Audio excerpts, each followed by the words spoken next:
Hello everyone, স্বাগতম জনালো মোৰ এটি নতুন ভিডিঅ'লৈ। আজি আমি আলোচনা কৰিম জেনেৰেল সায়েন্সৰ কিছুমান ইম্পৰ্টেণ্ট কুৱেশ্যন DME, DHH আৰু বিভিন্ন ধৰণৰ ষ্টাফ নাৰ্ছ, ফাৰ্মাচিষ্ট, পেৰামেডিকেল আৰু বিভিন্ন ধৰণৰ ষ্টেট গভৰ্ণমেণ্ট আৰু চেণ্ট্ৰেল গভৰ্ণমেণ্ট এণ্ট্ৰেন্স এক্সামত আহিব লগা কেইটামান জেনেৰেল সায়েন্সৰ ইম্পৰ্টেণ্ট কুৱেশ্যন আলোচনা কৰিম।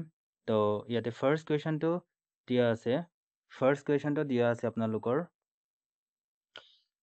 which of the following device is used to measure voltage? Voltage জুখিবলৈ তলৰ কোনটো আহিলা ব্যৱহাৰ কৰা হয়? ইয়াতে এনসাৰ হ'ব আপোনালোকৰ option number B voltmeter. Voltmeter ডিভাইচটোক আমি ভল্টেজ জুখিবলৈ ব্যৱহাৰ কৰোঁ আৰু অপশ্যন নম্বৰ বাকীবিলাক অপশ্যনো আমি লগতে ক্লিয়াৰ কৰি গৈ থাকিম। এমিটাৰটোৰে কি কৰা হয়? এমিটাৰটোৱেদি আমি কাৰেণ্ট জুখিব পাৰোঁ, অৰ্থাৎ বৈদ্যুতিক কাৰেণ্ট আমি এমিটাৰৰ সহায়ত জুখিব পাৰোঁ।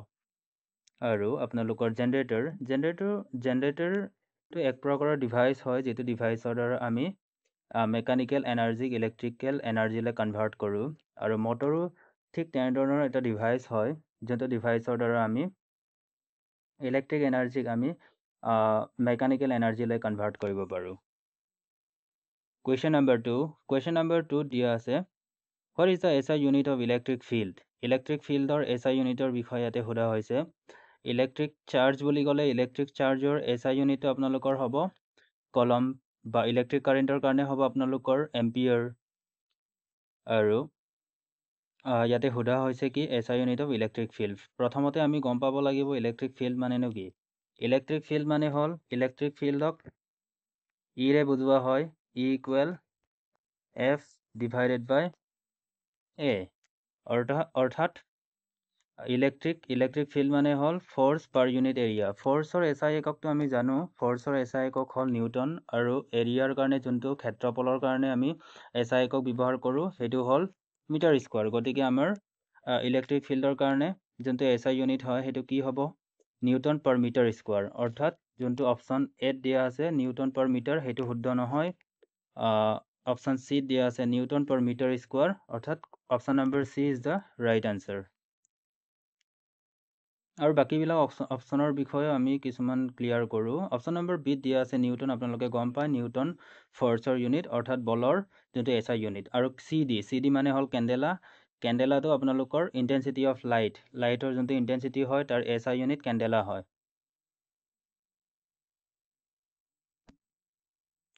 Question number 3 process by which plant prepared food, অৰ্থাৎ উদ্ভিদে কেনেকৈ খাদ্য প্ৰস্তুত কৰে বা উদ্ভিদে খাদ্য প্ৰস্তুত কৰাৰ প্ৰক্ৰিয়াটো কি?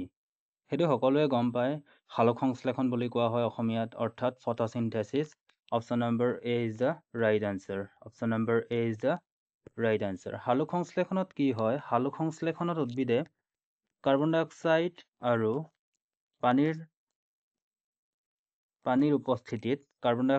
পানীৰ উপস্থিতিত কি কৰে? গ্লুক'জ প্ৰস্তুত কৰে। এই প্ৰক্ৰিয়াটোকে সালোক সংশ্লেষণ বুলি কোৱা হয়। কুৱেশ্যন নম্বৰ 4 দিয়া আছে what is scientific name of vitamin K. ইয়াতে ভিটামিন কেৰ চাইণ্টিফিক নেম সোধা হৈছে। ইয়াতে অপশ্যন নম্বৰ এত দিয়া আছে ৰেটিনল। ৰেটিনলটো ভিটামিন কেৰ চাইণ্টিফিক নেম নহয়, ৰেটিনলটো হ'ল ভিটামিন এৰ চাইণ্টিফিক নেম। আৰু অপশ্যন বিত দিয়া আছে থায়ামিন। থায়ামিন হ'ল ভিটামিন B1ৰ চাইণ্টিফিক নেম। আৰু অপশ্যন চিত দিয়া আছে আপোনালোকৰ চাইনোকোবালামিন। চাইনোকোবালামিন হ'ল ভিটামিন B12ৰ যোনটো ভিটামিন B12 থাকে, ভিটামিন B12ৰ চাইণ্টিফিক নেম। আৰু অপশ্যন ডি ফাইলাকুইননটো আপোনালোকৰ ভিটামিন কেৰ চাইণ্টিফিক নেম হয়। ভিটামিন কেক আমি ক'ত ব্যৱহাৰ কৰিব পাৰোঁ? ভিটামিন কেক আমি ব্যৱহাৰ কৰিব পাৰোঁ as a clotting factor. Question number 5 দিয়া আছে deficiency of folic acid and vitamin B12 may cause which of the following conditions or disease. Folic acid আৰু ভিটামিন B12ৰ ডেফিচিয়েঞ্চিত আমাৰ শৰীৰত কোনটো বেমাৰ হয়? সেইটো আমি সকলোৱে জানো, ফলিক এচিড আৰু ভিটামিন B12ৰ ডেফিচিয়েঞ্চিত আমাৰ শৰীৰত এনেমিয়া হয়। এনেমিয়াটো আমাৰ শৰীৰত আইৰণ ডেফিচিয়েঞ্চিৰ কাৰণেও হয়। ফলিক এচিডতে আপোনালোকৰ আইৰণ থাকে। আইৰণৰ যোনটো প্ৰিপাৰেশ্যন থাকে সেইটোকে ফলিক এচিড বুলি কোৱা হয়। আৰু ভিটামিন B12ৰ ডেফিচিয়েঞ্চিও যদি হয় তেতিয়াও আমাৰ দেহত এনেমিয়া ৰোগ হ'ব পাৰে। ইয়াকে এনেমিয়া বুলি কোৱা হয় ভিটামিন B12 ডেফিচিয়েঞ্চি অৰ ফলিক এচিড ডেফিচিয়েঞ্চি অৰ আইৰণ ডেফিচিয়েঞ্চি লিউকেমিয়াটো হ'ল আপোনালোকৰ এক প্ৰকাৰৰ ইয়াৰ এনচাৰটো হ'ব আপোনালোকৰ অপশ্যন বি ইয়াৰ এনচাৰ কুৱেশ্যন নম্বৰ 5ৰ এনচাৰটো হ'ব অপশ্যন বি আৰু বাকীকেইটা অপশ্যনৰ বিষয়ে আমি আলোচনা কৰোঁ অলপ লিউকেমিয়াটো হ'ল এক প্ৰকাৰৰ কেঞ্চাৰ ব্লাড কেঞ্চাৰ যোনটো ব্লাড কেঞ্চাৰ হয় তাক লিউকেমিয়া বুলি কোৱা হয় আৰু অপশ্যন নম্বৰ চিত দিয়া আছে লিভাৰ চিৰচিছ আপোনালোকৰ যোনটো এটা লিভাৰ প্ৰব্লেম হয় যোনটো এলকহল অভাৰ কনজাম্পশ্যন কৰিলে হ'ব পাৰে আৰু ডায়েবেটিছ অপশ্যন নম্বৰ ডিত দিয়া আছে ডায়েবেটিছ মেলাইটাছ আপোনালোকৰ ডায়েবেটিছ দুই প্ৰকাৰৰ থাকে এটা হ'ল ডায়েবেটিছ ইনচিপিটাছ আৰু আনটো হ'ল ডায়েবেটিছ মেলাইটাছ ডায়েবেটিছ মেলাইটাছটো আপোনালোকৰ মেইনলি ইনচুলিন ডেফিচিয়েঞ্চিৰ কাৰণে হয় আমাৰ বডিত ব্লাড গ্লুক'জ লেভেলটো বাঢ়ি গৈ থাকে তাকে ডায়েবেটিছ মেলাইটাছ বুলি কোৱা হয় আৰু ডায়েবেটিছ ইনচিপিটাছ যোনটো এণ্টি ডায়েবেটিক হৰমন থাকে আমাৰ বডিত ADHৰ ডিপ্ৰেশ্যনৰ ফলত হয় কুৱেশ্যন নম্বৰ 6ত সোধা হৈছে what is the full form of ATP ATPৰ ফুল ফৰ্ম হ'ল এডিন'চিন ট্ৰাইফছফেট ATP বুলি কোৱা হয় আৰু এটা থাকে ADP বুলিও থাকে এটা ADPৰো ফুল ফৰ্ম সুধিব পাৰে অৰ্থাৎ ADPৰ ফুল ফৰ্মটো হ'ল এডিন'চিন ডাইফছফেট D ফৰ ডাই আৰু আপোনালোকৰ ইয়াতে T থকাৰ কাৰণে ট্ৰাইফছফেট আৰু ইয়াতে D আছে কাৰণে ডাইফছফেট আপোনালোকৰ ক্লিয়াৰ হৈ গ'ল যে ATP মানে এডিন'চিন ট্ৰাইফছফেট আৰু ADP মানে এডিন'চিন ডাইফছফেট কুৱেশ্যন নম্বৰ 7ত দিয়া আছে which one of the following metal can't conduct electricity আমি সৰুৰে পৰা পাই আহিছোঁ যে metals are the good conductors of electricity অৰ্থাৎ ধাতুবিলাকৰ মাজেৰে বৈদ্যুতিক প্ৰবাহ চালিত হয় বুলি আমি সৰুৰে পৰা গম পাওঁ কিন্তু ইয়াতে সোধা গৈছে যে তলৰ কোনটো ধাতুৱে ইলেক্ট্ৰিচিটি কণ্ডাক্ট নকৰে অৰ্থাৎ ইয়াৰ পৰা আমি বিচাৰি উলিয়াব লাগিব ইয়াতে ফাৰ্ষ্ট অপশ্যনটো দিয়া আছে চিলভাৰটোতো গুড কণ্ডাক্টৰ অফ ইলেক্ট্ৰিচিটি হয় চবতছে বেষ্ট হয় যোনটো চিলভাৰ ধাতু Ag এই ধাতুটো চবতছে বেষ্ট কণ্ডাক্টৰ অফ ইলেক্ট্ৰিচিটি হয় আৰু মেগনেছিয়ামটো ধাতু হয় তো মেগনেছিয়ামো গুড কণ্ডাক্টৰ অফ ইলেক্ট্ৰিচিটি আইৰণো গুড কণ্ডাক্টৰ অফ ইলেক্ট্ৰিচিটি আৰু ইয়াতে অপশ্যন চি আমাৰ এনচাৰ হ'ব যোনটো PB হয় লেডটো ধাতু হয় যদিও সি মানে ইলেক্ট্ৰিচিটি কণ্ডাক্ট নকৰে Question number 8 name the process by which ammonia can be synthesized তো এমনিয়া প্ৰস্তুত কৰা পদ্ধতিটোৰ নাম কি সেইটোকে সোধা হৈছে আৰু ইয়াতে অপশ্যন দিয়া আছে option A Ostwald process option B Haber process C টাইট্ৰেশ্যন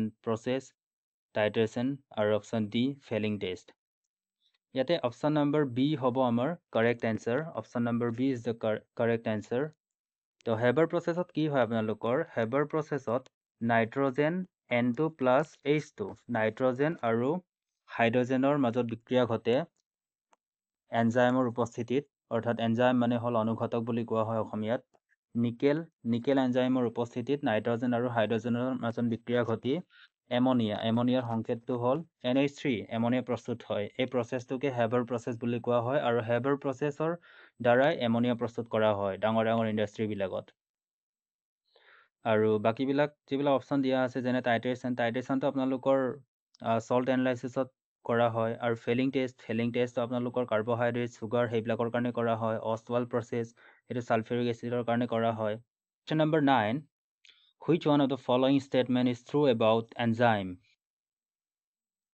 এনজাইমৰ কাৰণে তলৰ কোনটো ষ্টেটমেণ্ট ট্ৰু হয় আমিতো গম পাওঁ as a science student technical ডিপাৰ্টমেণ্টত যিমানবিলাকে এক্সাম দিব তেখেতলোকেতো অলৰেডি ছায়েন্সৰ ষ্টুডেণ্ট হয় যিহেতু কিছুমানৰ ফাৰ্মাচী ডিগ্ৰী থাকিব আৰু BMLT ডিগ্ৰী থাকিব বা নাৰ্ছিং ডিগ্ৰী BSc নাৰ্ছিং সেইবিলাক থাকিব তো ছায়েন্সৰ ষ্টুডেণ্ট হয় সেইবিলাকতো গম পাবই অলৰেডি এনজাইম মানে কি অনুঘটক বুলি কোৱা হয় কোনো এটা ৰাসায়নিক বিক্ৰিয়াৰ যোনটো ৰেট অফ দ্য ৰিয়েকশ্যন থাকে সেই ৰেট অফ দ্য ৰিয়েকশ্যনটো ইনক্ৰিজ কৰে আৰু এনজাইম কেনেকুৱা হয় এনজাইমবিলাক কেনেকুৱা হয় প্ৰটিনিয়াছ ইন নেচাৰ হয় অৰ্থাৎ এনজাইমবিলাক প্ৰটিনেৰে গঠিত হয় ইয়াতে কোনটো অপশ্যন কাৰেক্ট হ'ব ইয়াতে option number A is the correct answer enzymes are biological catalyst এনজাইমসমূহ হ'ল বায়'লজিকেল কেটেলিষ্ট অৰ্থাৎ অসমীয়াত ক'ব গ'লে জৈৱ অনুঘটক বুলি কোৱা হয় আৰু প্ৰটিনিয়াছ ইন নেচাৰ আৰু এনজাইমবিলাক কেনেকুৱা থাকে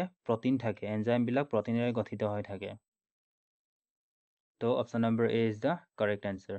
অপশ্যন নম্বৰ বি দিয়া আছে এনজাইমছ আৰ নিউট্ৰেল মলিকিউল, সেইটো আপোনালোকৰ ৰং হয়। Enzyme decrease rate of the reaction, সেইটো আপোনালোকৰ ৰং হয়, কাৰণ এনজাইমে ডিক্ৰিজ নকৰে, ইনক্ৰিজ কৰে, অৰ্থাৎ বঢ়াই দিয়ে, ৰেট অফ দ্য ৰিয়েকশ্যন বঢ়াই দিয়ে। এনজাইম আৰু লিপিড, তো এনজাইমবিলাক লিপিড নহয়, প্ৰটিন হয় যিহেতু, তো অপশ্যন নম্বৰ ডি ইজ ৰং। তো আমাৰ কাৰেক্ট এনচাৰটো হৈ গ'ল option number A. Question number 10, which of the following statement is true about heart?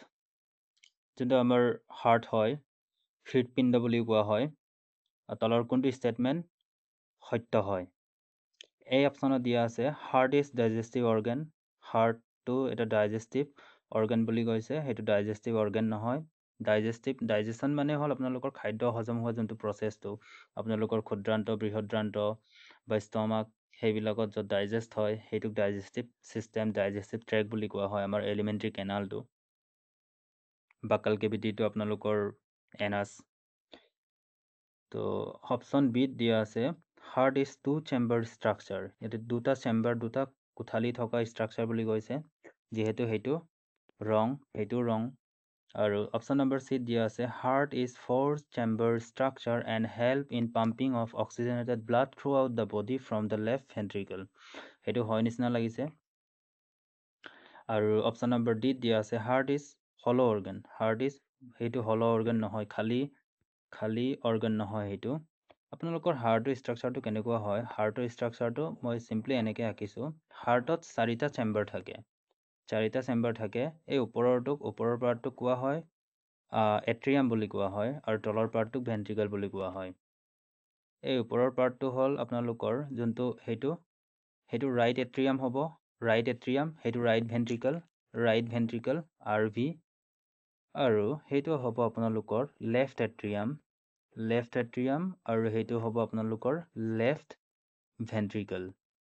আপোনালোকৰ আমাৰ বডিৰ যিমানবিলাক ইম্পিয়ৰ ব্লাড থাকে, অৰ্থাৎ যিবিলাক লেতেৰা ব্লাড থাকে, এই ব্লাডবিলাকে ভেনা কাভাৰ থ্ৰু দি আপোনালোকৰ ফাৰ্ষ্টতে এণ্টাৰ কৰে এট্ৰিয়ামত, আৰু এই এট্ৰিয়ামৰ পৰা যোনটো ৰাইট এট্ৰিয়াম থাকে, ৰাইট এট্ৰিয়ামৰ পৰা ৰাইট ভেন্ট্ৰিকললৈকে সেইটো পুছ হ'ব।